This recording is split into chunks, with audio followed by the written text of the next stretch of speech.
Hey everybody, this is K-Rail reporting live from Starbucks in Clarks Summit, Pennsylvania. I'm on location out east, and this is Training for Longevity podcast, episode number 7. And today's podcast is going to be called Fast Before Fitness. And the reason we're calling it that is because I have a very special guest on, Mr. Cameron Mattice, who's coming from Toronto, Canada today, and he is part of the Integrative Dietary Management Program, IDM, which is in coordination with Dr. Jason Fung, who's one of the top researchers on fasting. And we are going to talk about the ins and outs of fasting in conjunction with working out and fitness and reaching your optimal goals, and what you might want to do as far as tweaking your system goes a little bit. And if you're ever thinking about integrating fasting into your workouts, we're going to talk about that. And we're going to talk about the good, the bad, and the ugly, the myths, the rumors, and what you can do to optimize your fasting protocols in conjunction with your workouts. So without any further ado, Cameron, thank you for joining us today, and please go a little bit more in depth about your background. Great, yeah, thank you for having me on the show. And so first and foremost, I'm a strength and conditioning coach here in Toronto. I grew up with an athletic background. I've been playing baseball at a high level of sport. I competed for Team Canada when I was 17 years old, and I actually went to school in Louisiana on a baseball scholarship shortly after that. And since then, I've completed my degree in kinesiology in Toronto, and am currently working as a strength and conditioning coach and a coach with IDM Performance. So IDM Performance is the athletic or performance division of the Intensive Dietary Management program started by, as you mentioned, Jason Fung and Megan Ramos. When the program was created in 2013, they initially created it targeting type 2 diabetics and other individuals with metabolic syndrome, and they had treat such cases with the conventional approach, and found that an effective means was a low carbohydrate diet combined with fasting. And since then, we've had an inflow of athletes that have reached out to us interested in trying to fast for various reasons. Because of some of the research that's come out to support the interesting hormonal response that comes from fasting, and how it may be used to aid recovery and help with individuals dealing with injuries. So I've been brought on to help create the program and coach these athletes that are coming in. Well, that's all awesome, and you know, I've been doing working out in fasted state for longer than it has become cool or fashionable, as they say these days. And I see a lot of different people on social media talking smack about working out in fasted state, and I got in this shape for intermittent fasting and blah blah blah. And all they're doing is like reading stuff from other people and acting like they're the source or they're the experts and stuff. And half of them don't know exactly what they're talking about or where it's coming from.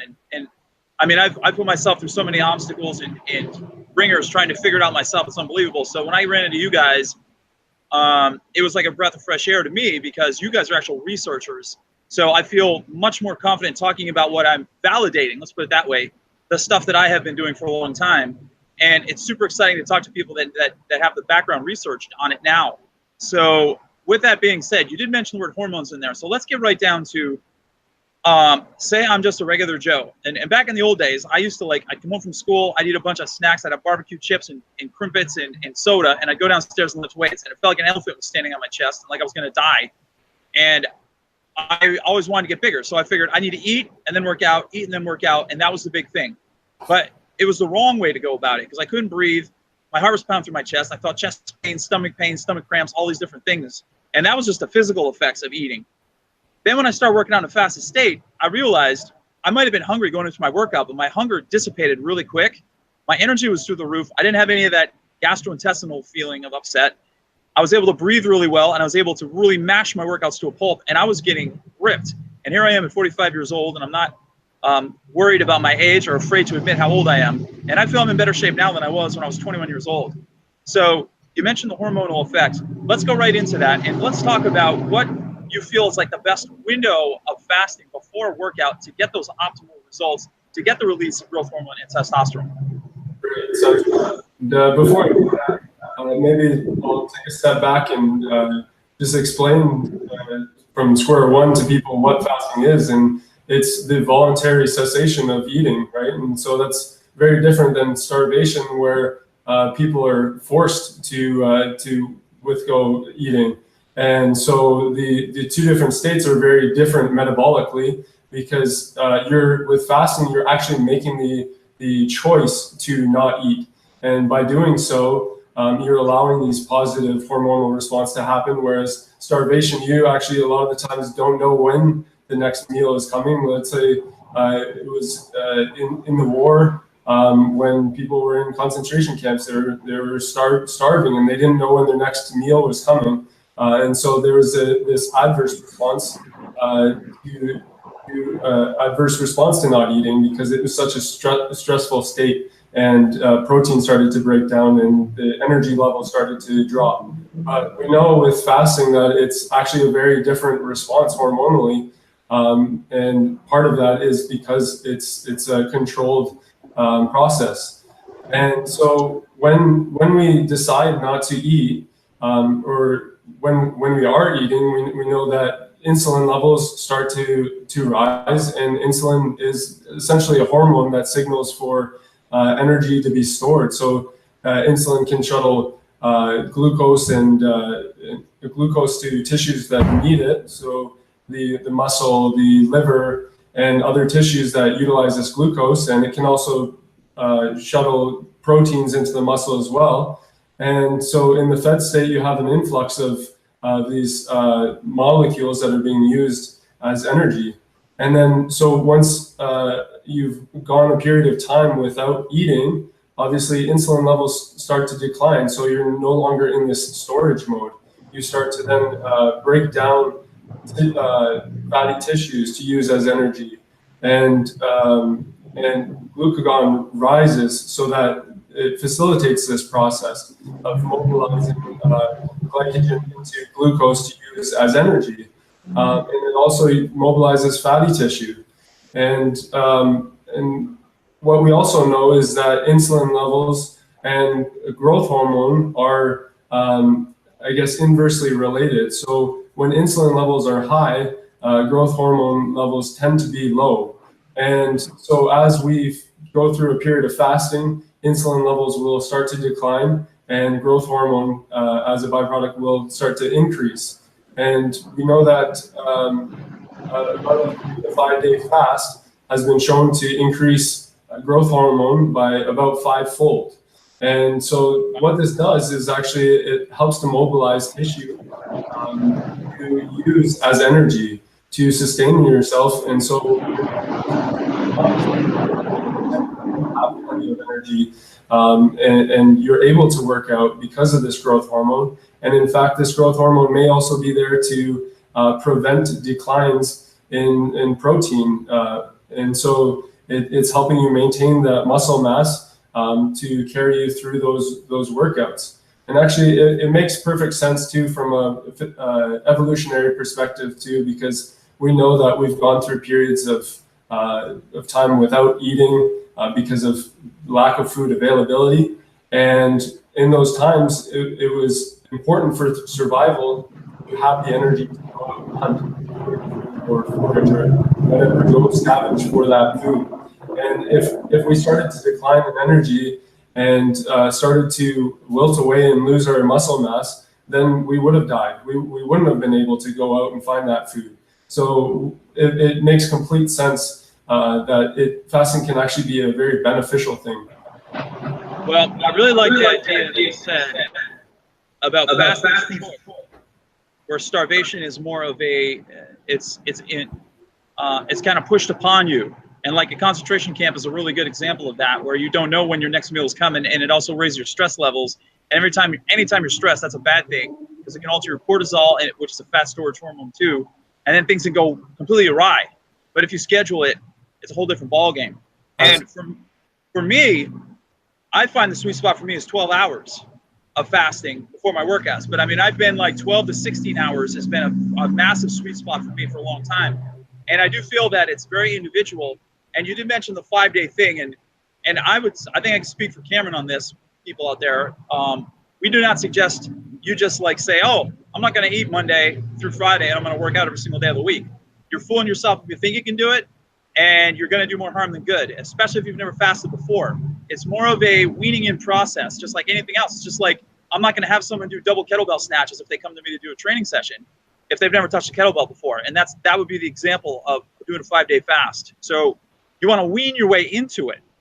Do you have anything to elaborate on that, Cameron? Yeah, absolutely. I think a lot of people, when I talk to who have started to implement fasting themselves, and they understand from their own experiences that there's benefits along with fasting, they often think that, more is better, but it's definitely not the case. You have to be careful with fasting. There is room for error and there is risk. And so obviously, like you mentioned, kind of easing into it and seeing how the body responds to the fasting can mitigate some of this risk. And you can definitely overdo the fasting in the sense that your body does start to deteriorate and slow down. And so you have to find that what works for you. Where is that sweet spot that still allows you to reap the benefits, but it doesn't become so much to the point where it's actually detrimental, right? And we know that there is a large degree of individual variation, and we have to understand the context of when we're using fasting, right? So what I mean by that is a very obese individual obviously has a lot of fatty tissue on them, and so they have plenty of energy available to use to sustain themselves, and they're obviously going to be able to fast for much longer periods of time without having detrimental effects on their health than a fit, lean individual. And even within that, there's obviously more room for individual variation in that some people may be sensitive to higher amounts of fasting, and other people may be able to tolerate higher degrees of fasting. So I would say definitely exercise caution and start to wean yourself into it slowly by starting with just skipping breakfast potentially, or the converse is skipping dinner and doing a time-restricted feeding, right? So what I mean by that is maybe you're going to fast for 16 hours between your last meal of the day and your breakfast, and then you're going to eat your meals within that 8-hour span. And then over time, you might try to throw in like a 24-hour fast or whatnot, just to see how the body responds to that, and kind of just go as you feel. And like we said, the great thing about fasting is it's very flexible. If you feel unwell at any point in fasting, well, it's easy enough. You can just start eating it again, right? There's no point in pushing yourself through fasting and making it some type of gruesome process and really feeling sluggish and defeated. That's not what we're trying to get at. There's supposed to be some positive benefits that come from fasting. And so if you feel sluggish and feel like crap, well, then start eating. It's that simple. Yeah, that's very, very good sage advice right there. Always listen to your body and honor your body, honor your diet, and don't do anything that's so crazy that you're going to pass out or keel over or, feel very stressed about when you're with friends and all these other things. You have to be able to adapt to your surroundings and adapt to your lifestyle and what works best for you. Always keep that in mind. And it's taken me, several years to figure out what works best for me, and I roll with it, and it does work great for me, and I love it. And I'm never going to change it.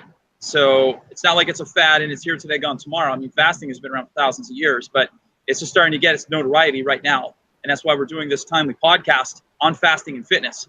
So I have another question I get posed a lot. I kind of already know the answer, but I want to know your take on this. So people are telling me, yeah, I'm doing coconut oil before workouts. I do MCT oils. I do branched chain amino acids. I do a pre-workout every now and then, but I'm doing fasting. I'm doing 16-hour windows.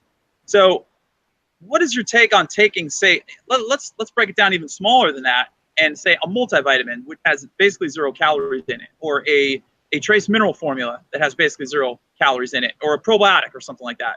Someone gets up in the morning, drinks water, puts that vitamin or whatever it is in their mouth, swallows it with water, goes to the gym, works out. Does that, in your opinion, take you out of a fast? Does coffee take you out of a fast? Does green tea take you out of a fast? And if it doesn't take you out of a fast, what effect does it have on your long-term benefits of the fast that you're doing? What's your take on all that? So like I said, we have to understand the context, right? So initially, you need to know what is your goal, or what is it that you want to achieve by fasting, right? And why I say that is because there's some flexibility in your approach that you can take, right? If weight loss is what you're trying to get out of fasting, then maybe having a little bit of MCT oil, or a little bit of butter or cream or something in your coffee might actually help you maintain some energy, but it may not hinder the weight loss process or fat loss process. And now the other side of it is, well, you do have to metabolize what you are consuming, right? So you are taking in calories, and at a certain point, that will take you out of a fasted state. And the body's going to start breaking it down and metabolizing that. And you may not reap the full potential of what fasting has to provide. And what I mean by that is that there's actually a process called autophagy that occurs when the nutrient sensing pathways like mTOR and RAS and are downregulated. So when insulin levels are low enough for a long period of time and you aren't consuming any food, then we think that this process of autophagy actually upregulates or increases. And what autophagy is essentially it's a cellular like regeneration, and it's a cellular breakdown. So the body targets its own cells and breaks down and rebuilds. And so it's hypothesized, and we don't know a lot about autophagy, but it's hypothesized that it actually targets those weak and kind of faulty cells and breaks them down and metabolizes them for energy. And then later on, when you refeed and whatnot, there's going to be a proliferation of healthier cells. And so this is actually very beneficial for individuals with cancer, or let's say for performance individuals or athletes. This could be beneficial post-surgery or during an injury, because now the body's going to break down some of these damaged cells and actually decrease inflammation and aid in regeneration. And so we know that if we want to maximize autophagy, then you're safer just not consuming anything. So that means no coffee, no caloric intake in the form of MCT or any fats or carbohydrates of any form.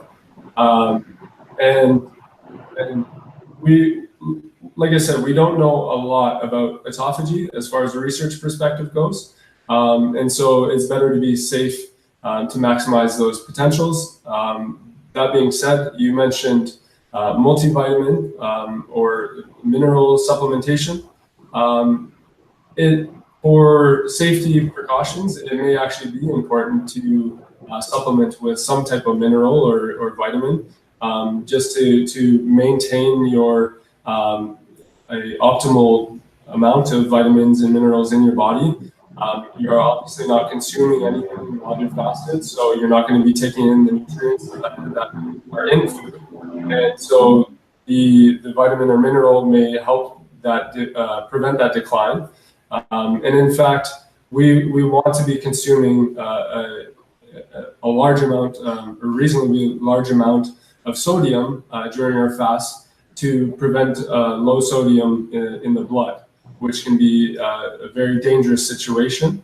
And the reason that this low sodium in the blood is because when insulin levels start to decline, we actually start to increase the excretion of sodium in the urine. And so to prevent the decline, you consume some sodium either just by itself orally. You can take sodium tablets or like supplement. You can get your salt shaker, some Himalayan sea salt, sprinkle it into your hand and throw it in your mouth, or you can mix it in with your water. But the important thing is that you want to take some sodium in to prevent the decline. Yeah, that's the way that I do it. upon Megan's request, I got the Malden sea salt flakes, which is awesome. You can get those on Amazon, and they have these nice little metal carrying containers. They come in the 3-pack, and I just put them in my pocket and I take them with me when I'm doing I'm doing a 24-hour fast or longer. And whenever I feel hungry, actually, I put a bunch in my hand and I just chomp on it, and it kills your appetite immediately. And then you get the double benefit because it helps with your sodium loss too, as Cameron was saying. So I'll just throw it in my mouth, chew it, and I'll chase it down with some water, and it's fine. And you can also add it to your water and shake it up, just like he said. I just don't particularly like the flavor of sea salt in my water. It kind of reminds me of ocean water when I was young, and I used to swallow it, and it drove me crazy. But everyone's different. You all out there might be able to tolerate the flavor of salt water, and that's totally fine. And even if you do go that route, it's not super strong. You just know it's there. I know it's there, and it just kind of it's taxing on my brain. And that's part of the wonderful thing about fasting is you have to, like we were saying earlier, figure out what works best for you, and that's what works best for me. So let's go. I know there's not like hardcore research on autophagy just yet. I think we're scratching the surface on it appearing very shortly. Would you say, is it safe to say that you can get into a autophagy over a series of time by doing a 16-8 fasting protocol, or do you think it's impossible unless you do an extended fast or prolonged fast for like 2 days, 3 days, 4 days? I think it's likely that you're going to get into it when you're doing an extended fast, because we really don't know at what point in time does that upregulation of autophagy happen. It's correlated with glycogen levels. So once glycogen is depleted, or glycogen in the liver is depleted, then autophagy starts to increase. And actually, if you're in a ketogenic diet and your basal level of glycogen is lower, then you might actually get into that state of increased autophagy sooner than someone else that isn't keto adapted. But we really don't know one way or the other. And you could very well be upregulating autophagy just from the 16-8 split, the 16-8 eating window. And so like you start with the 16-8, see if you're getting the outcome that you intended.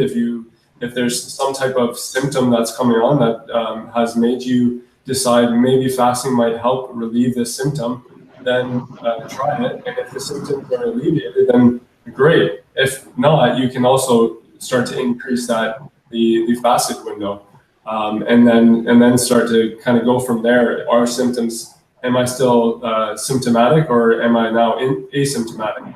And one thing which is very interesting from my perspective is that there's some research for patients with multiple sclerosis that they had, and actually rheumatoid arthritis as well, that symptoms were decreased after a period of fasting. Specifically in rheumatoid arthritis, fasting helped alleviate the symptoms of the arthritis, but once they started to feed, the symptoms came back. And so that actually suggests that there's something in our food that is creating this inflammatory response, and maybe those individuals might benefit from some type of elimination diet to figure out what those trigger foods are. And the research actually showed that a vegan vegetarian diet was helpful at maintaining those improvements in symptoms in rheumatoid arthritis patients. So in fact, there might actually be something in animal proteins that are causing this inflammatory response. And now this kind of opens up a whole can of worms that you can raise a question, well, what type of animal protein were they eating? Was it red meat? Was it poultry or whatnot? And were these animals being fed a lot of antibiotics and steroids? And were they did they get to feed on grass, or were they fed lots of corn and soy? So there's obviously confounding variables that conflict our understanding of these results, and further studies would be beneficial to understand really what is it that's aggravating these symptoms in these individuals. Well, I think that debate has been going on forever, and I think it continually will, because you've got the meat eaters over here who say eat grass-fed beef and eggs and olives, olive oil, avocados, and you're going to reduce inflammation, and you're going to be skip down the hall gaily. Then you have the vegans over here and the plant-based people who say anything that's an animal product raises mTOR and it raises your risk for markers for cancer and all these other things. It's not good for you. You can't digest it. You can't break it down. And plant-based is the way to go. And you have more energy and you have more oxygenation to your muscles and you reduce inflammation. Then you have the people in the middle who kind of do both things. I'm sort of a flexitarian. I'm more about the quality of the food and where it comes from. And you mentioned the hormones, antibiotics. That's kind of my gig. And I look for the cleanest food as possible. But I also, you know, I have usually 2 meals a day or 3 meals a day. That's it. I don't eat in between meals. And I feel like I have cracked the code for me and what works best for me, but what works best for me doesn't work best for everybody. So I honestly think that everybody is correct. I think it's very abstract, and you have got to find out what works best for you. Because I know you probably know what works best for you, Cameron. And I'll never forget when you came down, when you guys were hanging out with me back in May, when you were telling me about your olive oil guzzling in the morning. I was laughing hysterically. Go into a little bit of detail about what you do. Well, my practice now has kind of changed and evolved, and I know that in the future it's going to continue to evolve just based on the literature that I read and my understanding of how metabolism works, and kind of how my body responds to that too. I think one interesting thing that idea that I've been playing with myself is that, and this isn't any novel idea. It's kind of I'm piggybacking off of other individuals' ideas. But in the past, we've never had a static diet. There was always kind of these ebbs and flows. We had food available, and different types of foods were available in different types of times of the year. So we may have kind of cyclically gone in and out of a state of ketosis, but we never really had a constant. We were never constantly ketogenic 100% of the time. So I think there might be some merit to going having this cyclical ketogenic diet, essentially. So you mentioned when I came down to visit you in Utah. So I was strict ketogenic diet. I was monitoring how much protein I was consuming, so that I wouldn't convert a lot of it over to glucose through gluconeogenesis, and suppress, I guess, the production of ketone bodies. And I had to consume lots of oils and fats to maintain my caloric intake so that I had energy and fuel to still train and sustain daily life. And yes, sometimes it wasn't very palatable as I guzzled down my olive oil. And today now I eat a more low carb kind of paleo diet because I do actually feel more energy when I'm training, when I've had glycogen replenishment. And we know that the glycogen breakdown process is a much more efficient process than breaking down fat. So breaking down fat constantly through beta oxidation without and relying on the liver to convert fats and proteins into glucose through gluconeogenesis could essentially be a stressful process to rely on 100% of the time. And so maybe having these boluses of carbs every once in a while might actually be beneficial for the nervous system and the body as a whole, to kind of give it a break and utilize these glucose molecules efficiently and rapidly. And yeah, so like I said, what I'm doing today is going to continue to change based on what I think is best for me in that right moment. My body's going to change, so my dietary intake's going to change as well. That's a wonderful assessment right there, and I'm a big fan of cycling things as well. I have a strict protocol I follow 24/7, but I do the same exact thing. I kind of bounce things around a little bit, so the body doesn't have as much of a chance to adapt to the stressors you put upon it. But you're right. I think it is a long-term ketogenic diet. I think it can have a bad effect on the liver and the organs just because of all the substrates that are being produced, like you said, and the taxation it causes to get into gluconeogenesis for a long period of time. And being that we're talking about keto, let's talk about what is the difference for those not knowing. What is the difference between paleo and keto? Because I get that question sometimes. I kind of know the answer, but let's give them viewers a little bit more in-depth information about the difference between the two. Paleo and keto, they're not the same thing. Let's talk about that. Well, there is overlap essentially, and paleo is essentially eating foods that were available in Paleolithic times.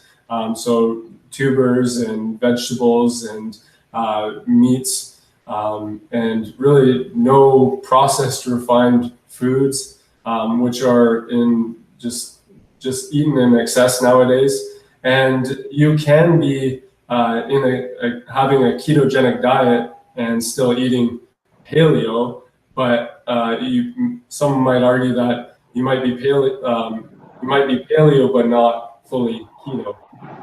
Yeah, I think that would relate.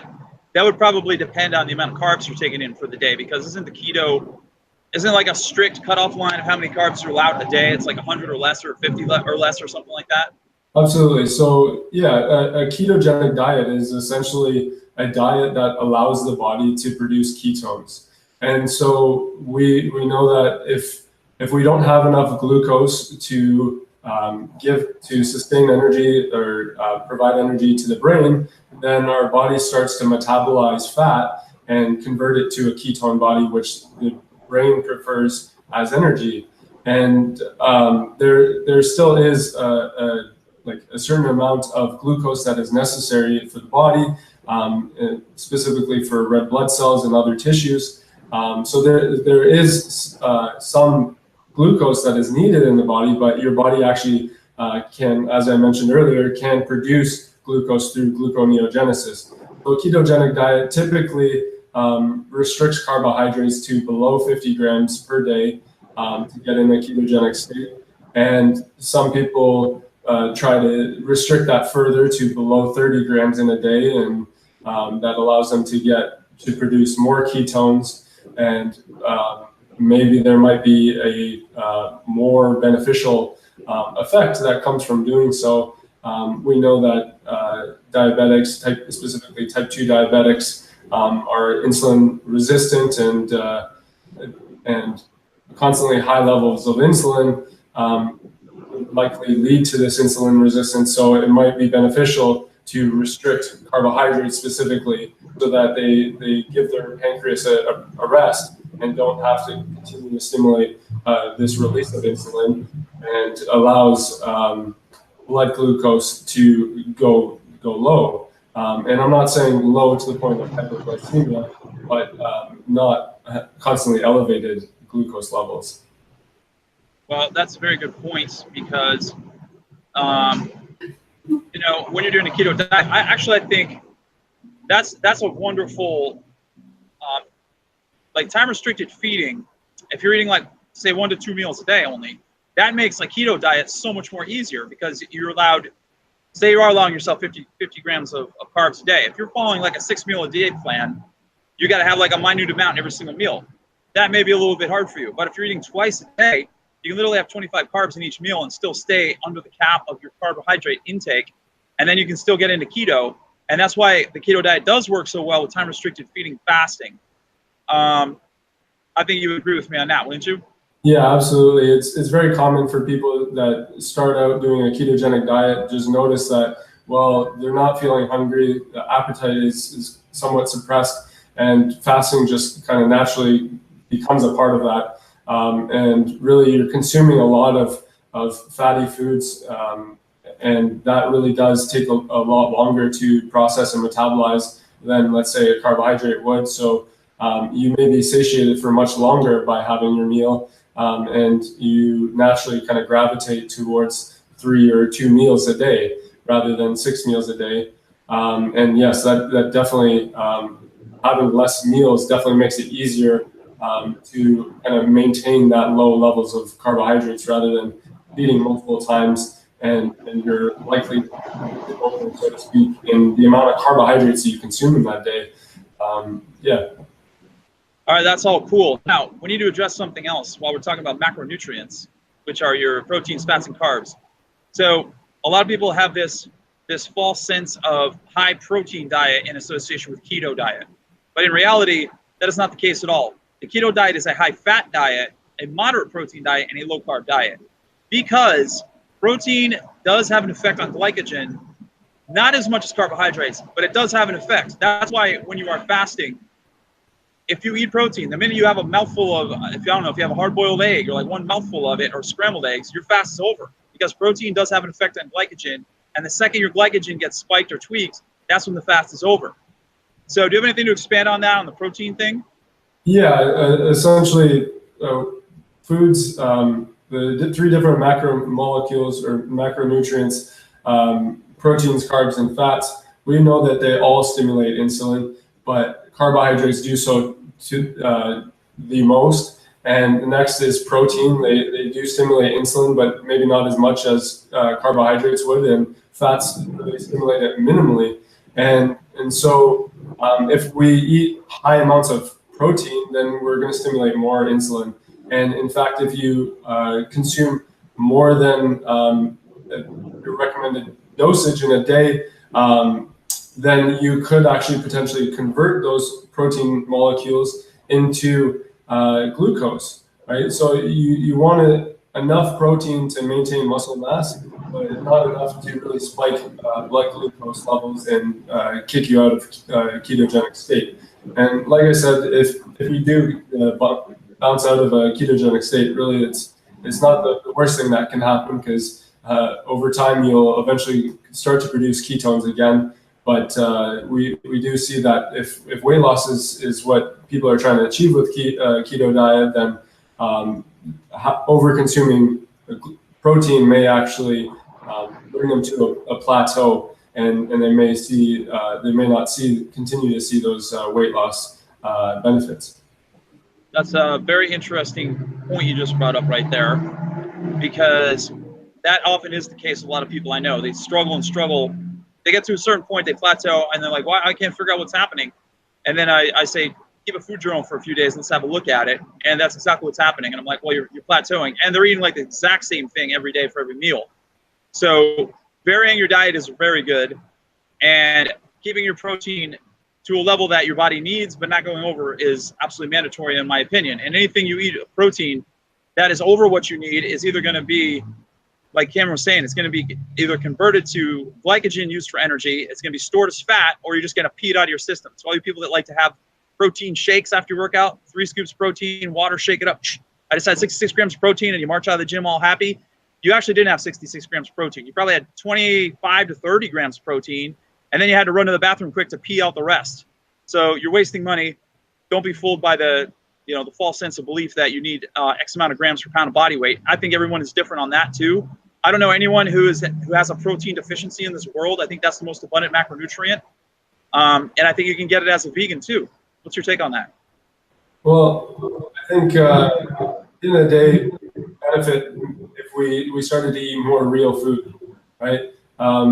We're overeating processed refined foods, and you see all over the stores these foods in boxes, and they're there because they have a long shelf life. And we haven't evolved eating those foods, and so it's very detrimental to the body by eating those things. So the recommendation when you go into a grocery store, stick to the outer aisles, the perimeter of the grocery store. That's where all the produce and the meats and cheeses are. So I think that's a very good recommendation. And we know that protein powders, they're going to stimulate insulin to a higher degree than a real food would, like meat. It's going to enter into the bloodstream a lot sooner, and a lot of that could be converted to glucose, and you're going to metabolize that very differently than you would like a piece of meat or poultry or fish or whatever it is. And when you get that quick spike of insulin, the quicker it goes up, the quicker it's going to drop. And after it drops, you're likely going to feel hungry and going to be searching through your cupboards again, looking for more food to munch on. And that's really going counter to what you're trying to achieve, right? So we really would benefit by just sticking to real foods at the end of the day. That's a very good point, because then we go back to the paleo times and what they had, the provisions they had available to them back then, and we go back to the basic principles. Is it processed? Is it bagged? Is it boxed? Etc. So like whole grain cereals, take Cheerios, for example, whole grain Cheerios. Do you think they plucked one of those off the tree back in paleo times? No, I don't think so. They may have pulled something out of the ground, a root, a tuber, a sweet potato, a yam, which has the same exact type of effect on the body, except 10 times better because it's not processed. So always think in terms of going as whole as possible. And believe you me, I'm not against protein powders or shakes or whatever. I mean, there's organic ones out there. There's ones with no artificial colors or sweeteners. And if you are in a pinch for something and you're making a smoothie, I mean, throw some kale in there and some greens and some protein powder and get a nice healthy smoothie out of the deal. But in the big picture, don't rely on those things. They're called supplements for a reason. You supplement with them in your diet. And speaking of that, I want to talk about one more thing, and that would be, like I said before, how I eat 2 or 3 meals and nothing in between. So let's talk about the 6 meal a day plan and why that does not work, and why you should take caution if you've been doing it. And we both suggest, I think I can speak for Cameron on this, that you start weaning yourself out of that grazing mentality and that 6 meal a day thing. So let's talk a little bit about that. Well, I think, again, we need to kind of understand context. And if we're talking about the average Joe that's looking for weight loss and maintaining a good physique and looking for aging gracefully, then yeah, the 6 meals a day really doesn't make sense. I think there's many kind of aspects to that. Now that I eat fewer meals in the day, I think that eating 6 meals a day would be extremely, it would be a hassle. Counterproductive, counterintuitive, yeah. Yeah, but it like I'd have to go out of my way to eat 6 meals, and that just takes a large chunk out of my day, and I could eat 6 meals a day to kind of maintain my physique and maintain health. It doesn't make sense to me. I'd rather have fewer meals and enjoy it with people that I care about, and have kind of social aspect around that food consumption.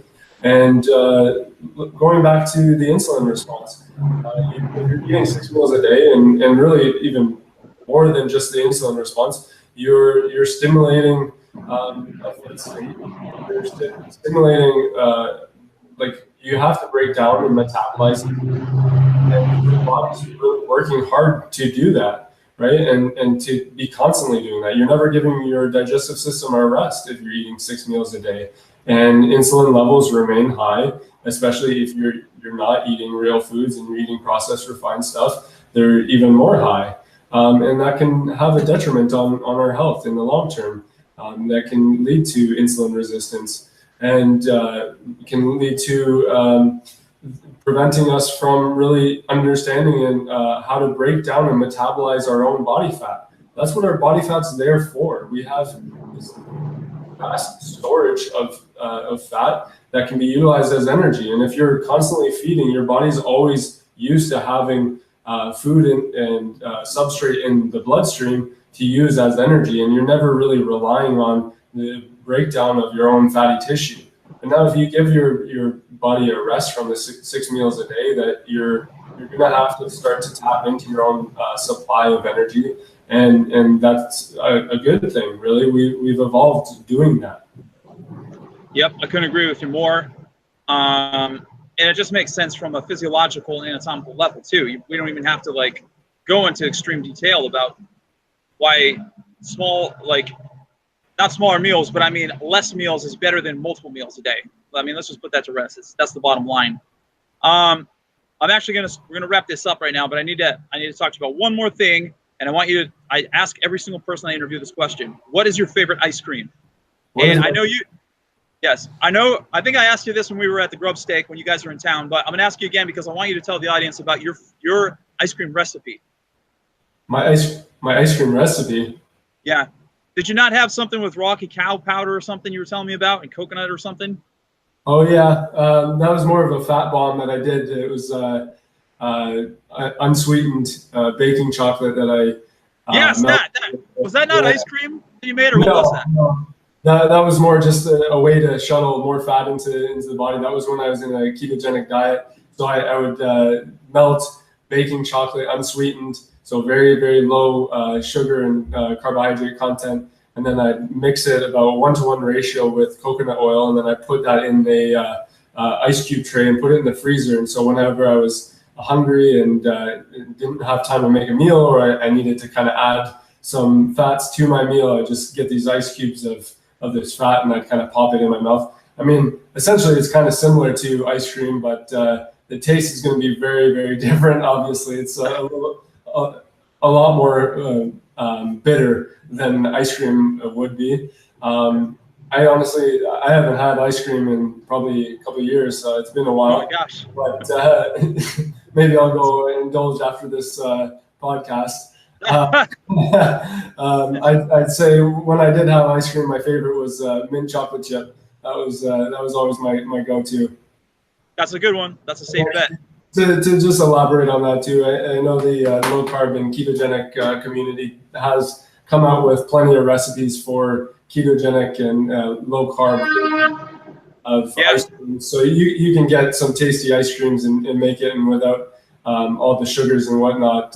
So if you want to indulge or whatnot, you can go out and make some yourself too. So there's another option. Yeah, I totally agree with you 100%. Cameron, thank you so much for being on the show today. That was a great show. Go ahead and give IDM a plug. Tell everyone where they can find you. Give them contact information. Yeah, thanks, Kevin, for having me on the show. You can reach us at idmprogram.com. That's our main website, and you can reach out to us and for consultation or whatnot to if you're looking for help health and fitness goals. We are launching another platform soon and are expecting to launch it sometime in the near future this fall. idmperformance.com, the URL will be. And we also, I'm not actually sure if we have a Instagram, now that I'm thinking of it, but those are the two main places, those URLs you can reach us at. Awesome. Thank you very much, Cameron. This has been a great show today. If you have any questions or comments for me, this is K-Rail reporting live from Starbucks in Clark Summit, Pennsylvania. Today's show has been brought to you by Pine Pollen Superfoods. If you're looking for some awesome pine pollen, go to the website, pinepollensuperfoods.com, and punch in the code POLLEN, all in capital letters 10, and you'll get a 10% discount. Today's show has also been brought to you by My Six Pack Challenge, which you can find at restoreyourfitness.com, which is my baby. If you want an awesome home workout that you can take with you to travel, go check it out. And make sure to circle back and check out IDM. Those guys know what they're doing. We all know what we're doing. Listen to us. We are the good guys. Until next time, this is K-Rail signing off, and this has been Training for Longevity podcast, episode number 7. Until next time.